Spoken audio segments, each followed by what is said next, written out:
Muito obrigado, Sr. Presidente, Sr. Primeiro-Ministro, Srs. Membros do Governo, Senhoras e Srs. Deputados. Sr. Primeiro-Ministro, o debate de hoje é mais uma oportunidade de o questionar sobre os insucessos do seu Governo. O Sr. Primeiro-Ministro, ao longo da governação, foi sempre afirmando a importância do investimento público para a recuperação económica. Disse, aliás, várias vezes que o Governo anterior era um inimigo do investimento público, que com o seu Governo se virava à página da austeridade e se privilegiava o investimento.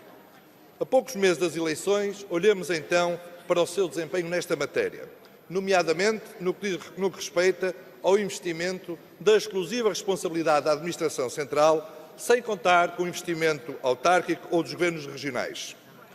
E os números retirados da Conta Geral do Estado e da Síntese de Execução Orçamental são estes, Sr. Ministro. São estes, Sr. Primeiro-Ministro. Esta é a evolução do investimento público ao longo da legislatura. Ainda agora, muito longe de atingir os níveis de 2015. São cerca de menos de 1.500 milhões de euros investidos se tivesse mantido o nível de investimento de 2015. É isto o fim da austeridade, Sr. Primeiro-Ministro? E a consequência, Sr.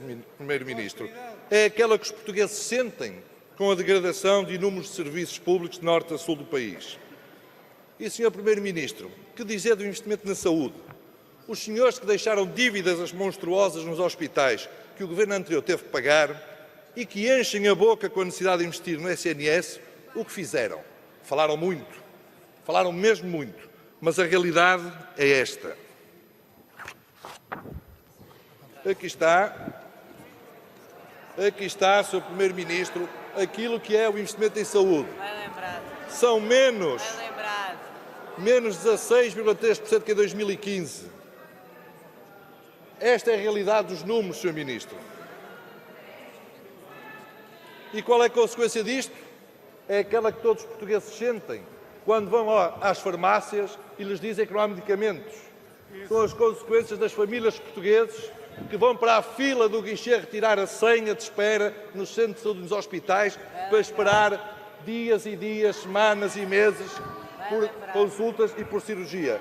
É esta que é a realidade, Sr. Ministro, Sr. Primeiro-Ministro, do fim da vossa austeridade.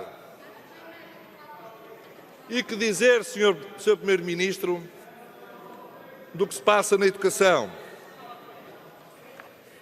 Falaram muito, prometeram muito, disseram até que os professores seriam o alfa e ômega da vossa governação, mas eu nem vou por aí. Vamos falar do que é o investimento feito por este Governo, pelo Ministério da Educação. E são estes, Sr. Primeiro-Ministro, os números são estes, ou seja, continuamente sempre a descer, não conseguem manter os níveis de investimento de 2015. Então, Sr. Primeiro-Ministro, sabe quais são as consequências disto? Sabe quais são?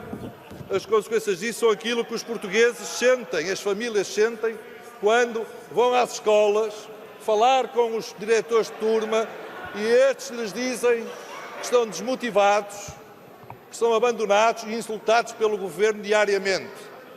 É também o que diz quando as famílias portuguesas, os pais, os encarregados de educação das jovens crianças que lá andam, vão à escola e o diretor da escola diz: não há dinheiro para reparar a escola, não há dinheiro para reparar os recreios.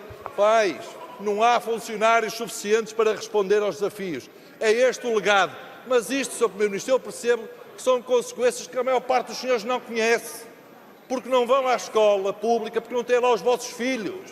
E por isso é que não sabem o que se passa, de facto, na escola. É isto o fim da autoridade, Sr. Primeiro-Ministro? Sr. Primeiro-Ministro, e que dizer do investimento feito nas infraestruturas? No departamento do Dr. Pedro Marques, agora vosso cabeça de lista às europeias. Promessas foram muitas, quase milhares. PowerPoints são centenas. Festas da romba para a abertura, lançamento, abertura de concursos também não faltaram. Enfim, muita parra e pouca uva. Mas a realidade dos números é esta, Sr. Primeiro-Ministro. São menos 27,5% de investimento que aquele concretizado em 2015. Esta é que é a realidade. Falaram muito, mas fizeram pouco. Fizeram muito pouco. Falaram muito, mas fizeram pouco. E quais são as consequências, Sr. Primeiro-Ministro? As consequências não são sentidas pelos senhores que circulam nas autoestradas em carros oficiais de Estado como motoristas. Não. São sentidas pelas milhares de jovens e crianças que circulam a caminho das escolas em estradas cada vez mais degradadas. Há algumas delas a ameaçar ruína. São essas pessoas que sentem as consequências. Ou então os milhares de portugueses que viram comboios atrás de comboios serem suprimidos, com atrasos sem fim, mais comprando bilhetes intercidades e sendo obrigados a andarem em comboios regionais. Ou pior ainda, estarem a andar a caminho do trabalho e têm que parar porque o motor do comboio caiu durante o andamento, Sr. Primeiro-Ministro. Sr. Primeiro-Ministro, esta é a realidade que os portugueses sentem no dia-a-dia. E tudo isto porque os senhores falam e não cumprem. Anunciam, mas não concretizam. E sabe, Sr. Primeiro-Ministro, estes problemas não se resolvem com soluções familiares. Resolvem-se cumprindo com o que se promete e não com palavras, anúncios e propagandas. Isso afagará o vosso ego, mas não resolve o problema dos portugueses. Muito obrigado, Sr. Deputado.